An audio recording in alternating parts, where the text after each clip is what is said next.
नमस्कार, बहुत स्वागत आप सभी का। आप देख रहे हैं 3 का तड़का। आप सबके साथ मैं हूं प्रियंका राय। बुलेटिन की शुरुआत लखनऊ से मिल रही खबर के साथ करेंगे, जहां विधानसभा में बारिश का पानी भर गया, साथ ही नगर निगम में भी बारिश का पानी भर गया। ये तस्वीरें देखिए, कुछ ही देर की बारिश में जल भराव देखने को मिला। ये तस्वीरें विधानसभा के गेट नंबर 7 की हैं, जहां जल भराव हुआ है।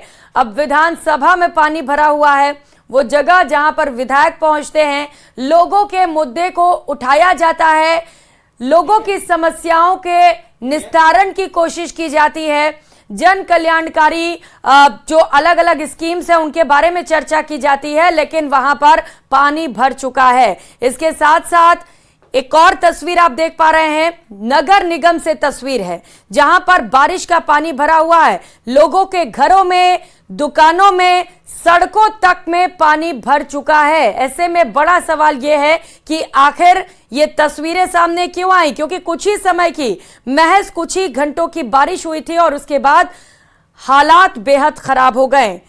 उत्तर प्रदेश के राजधानी से ये तस्वीरें हैं, लखनऊ से आई ये तस्वीरें कई बड़े सवाल खड़े करती है प्रशासन के दावों पर। और सलमान खान के घर पर हुई फायरिंग की कहानी अभी ठंडी नहीं पड़ी है। अब मुंबई क्राइम ब्रांच की चार्जशीट में इस बात का पर्दाफाश हुआ कि सलमान के घर फायरिंग से एक दिन पहले साबरमती जेल से लॉरेंस बिश्नोई साबरमती जेल से ही शूटरों और अनमोल बिश्नोई के संपर्क में था। इस दौरान लॉरेंस बिश्नोई ने शूटरों से कहा, तुम्हारा काम अच्छा होगा, तुम फिक्र मत करो और फायरिंग के लिए तैयार हो जाओ। इस बातचीत के बाद लॉरेंस के कहने पर अनमोल बिश्नोई ने विकी गुप्ता को 19,000 और सागर पाल को 18,500 रुपए भेजे थे। मुंबई क्राइम ब्रांच की चार्जशीट के मुताबिक लॉरेंस बिश्नोई से बात करने के बाद सागर पाल इस फायरिंग को अंजाम देने के लिए इतना मोटिवेट हुआ कि इस मिशन में रुकावट बनने वाले किसी भी शख्स को गोली मारने के लिए तैयार था।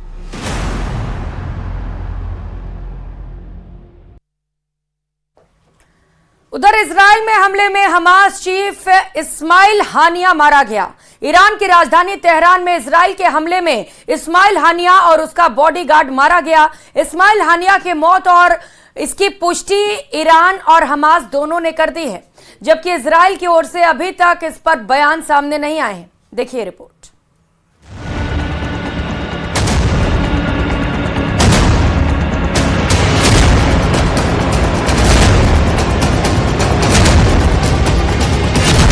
तीन 300 दिन बाद इजराइल का बदला पूरा।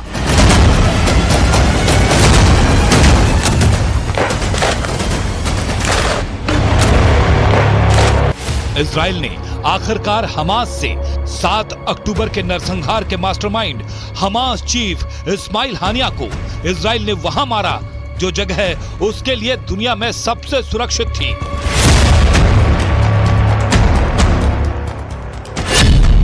तेहरान में इजराइल का ऑपरेशन इंतकाम।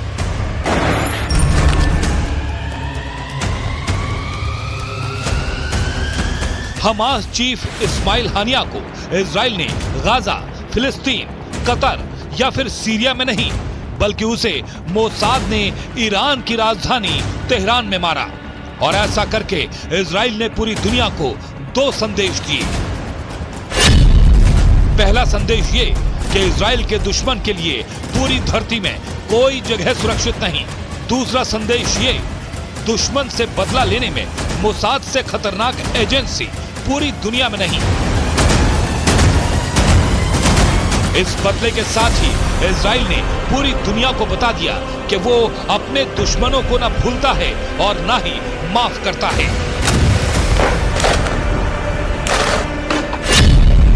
दुनिया हैरान, ईरान में कोहराम। इजराइल ने अपने सबसे बड़े दुश्मन को मार गिराने के लिए मौका भी ऐसा चुना जब इस्माइल हानिया ईरान के नए राष्ट्रपति मसूद पेजेश्कियान के शपथ समारोह में शामिल होने के लिए पहुंचा था।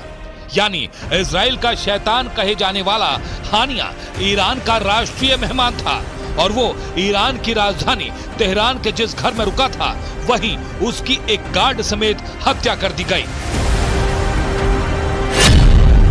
वीडियो ने कराई हानिया की हत्या। हानिया की हत्या की कहानी तो और भी चौंकाने वाली है। 30 जुलाई यानी कल हानिया तेहरान में था। इस दौरान हानिया ईरान के सुप्रीम लीडर अयातुल्लाह खामनेई से मिला था। दोनों की इस मुलाकात का एक वीडियो भी सामने आया था।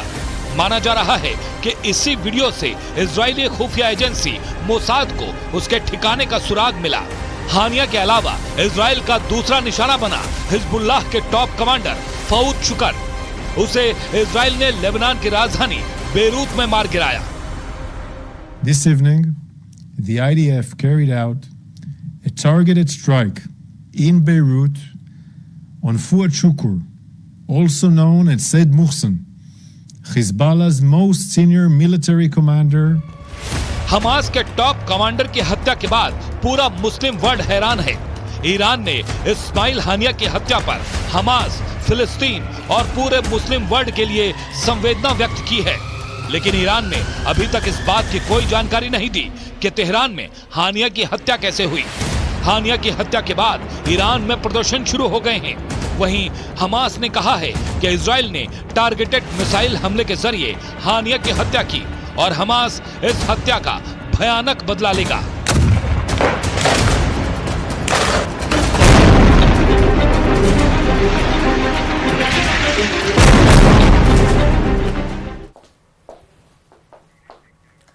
और पिंक सिटी जयपुर में 7 अगस्त को शाही लवाजमे के साथ तीज की सवारी निकाली जाएगी। वहीं अगले दिन यानी कि 8 अगस्त को बूढ़ी तीज की सवारी निकलेगी। इस आयोजन को और भव्य बनाने के लिए और पर्यटन विभाग की ओर से बेहद खास तैयारियां कर ली गई हैं। एक रिपोर्ट देखिए।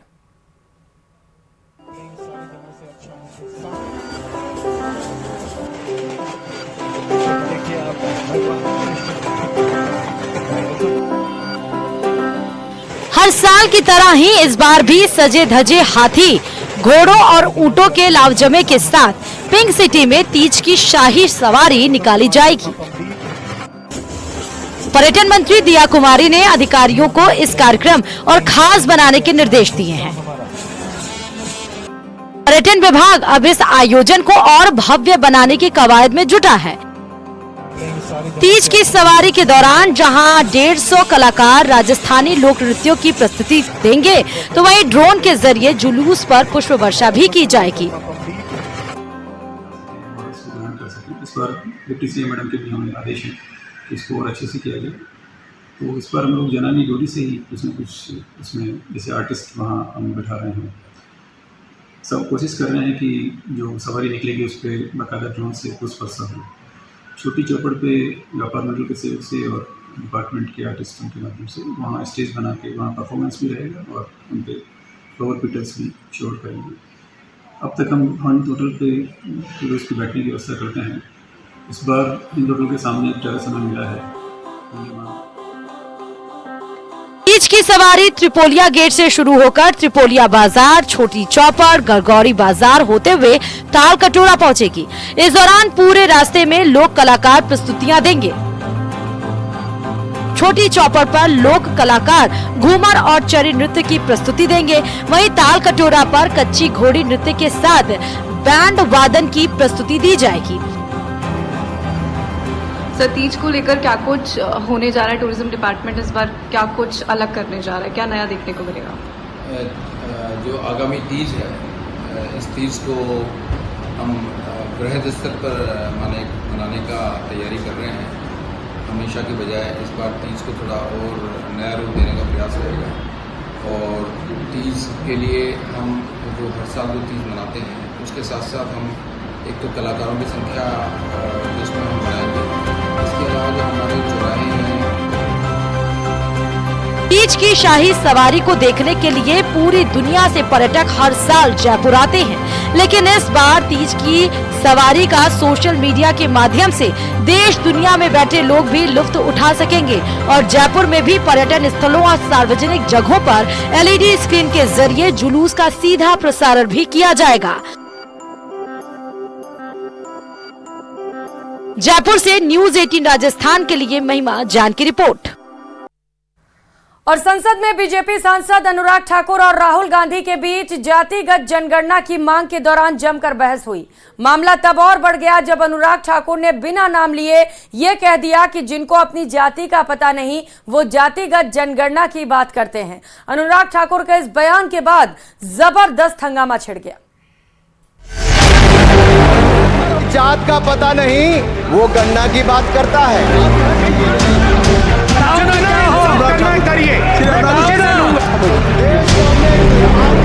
आप जाति कैसे पूछ सकते हैं? सदन की तस्वीर इन दिनों किसी सियासी अखाड़े से कम नहीं है। विपक्ष इस बार हर मुद्दे पर फ्रंट फुट पर खेल रहा है तो सत्ता पक्ष भी विपक्ष को करारा जवाब दे रहा है।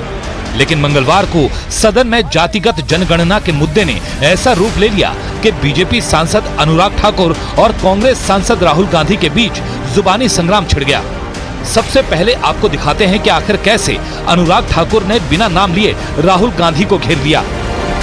सर, ओबीसी की बात जनगणना की बात बहुत की जाती है। माननीय सभापति जी, जिसकी जात का पता नहीं वो गणना की बात करता है। अनुराग ठाकुर के बयान पर सदन में जबरदस्त तूफान मचा। राहुल गांधी ने बीच में ही अनुराग ठाकुर के बयान का विरोध किया, लेकिन ये भी कह दिया कि उन्हें अनुराग ठाकुर से माफी नहीं चाहिए। स्पीकर सर, देखिए, जितना मेरा आप लोग इंसल्ट करना चाहते हैं आप खुशी से करिए, आप रोज करिए, मगर एक बात मत भूलिए, जाति जनगणना को हम यहां पास करके दिखाएंगे। धन्यवाद। जितना करिए। इस बीच अखिलेश यादव भी सियासी अखाड़े में कूद पड़े और उन्होंने राहुल गांधी पर अनुराग ठाकुर के बयान को लेकर पलटवार किया। अखिलेश ने सवाल किया कि आखिर कोई किसी की जाति कैसे पूछ सकता है। माननीय मंत्री रहे हैं, बड़े दल के नेता हैं, मंत्री रहे हैं, बड़ी बात कर रहे थे, मैं महाभारत शकुनी ये सब बातें कह रहे थे, दुर्योधन तक यहाँ ले आई है। वे केवल सभापति महोदय, इनसे ये पूछना चाहता हूँ, आपने जाति कैसे पूछ ली है बताइए बस। आप जाति कैसे पूछ सकते हैं? आप बताएं जाति कैसे पूछ सकते हैं? आप पूछ के दिखाओ जाति तुम। आप जाति कैसे पूछोगे तुम? कैसे पूछोगे जाति? यानी सत्ता और विपक्ष के बीच अब ये सियासी लड़ाई और दूर तक जाने वाली है, क्योंकि दोनों तरफ से बड़े नेताओं को टारगेट किया जा रहा है। बदतमीजी है, उनसे उम्मीद नहीं थी और प्रधानमंत्री से उम्मीद नहीं थी किस तरह के वो सपोर्ट करेंगे। अनुराग ठाकुर साहब को तमीज सीखनी चाहिए। राहुल जी ने जो कहा है सही तो कहा है। देश के अंदर जब तक ये आप पता नहीं करोगे कि कौन किसकी तादाद कितनी है, तब तक आप किसी की मदद कैसे कर पाओगे। जाहिर है सियासत की ये जंग अभी और बड़ी होने वाली है।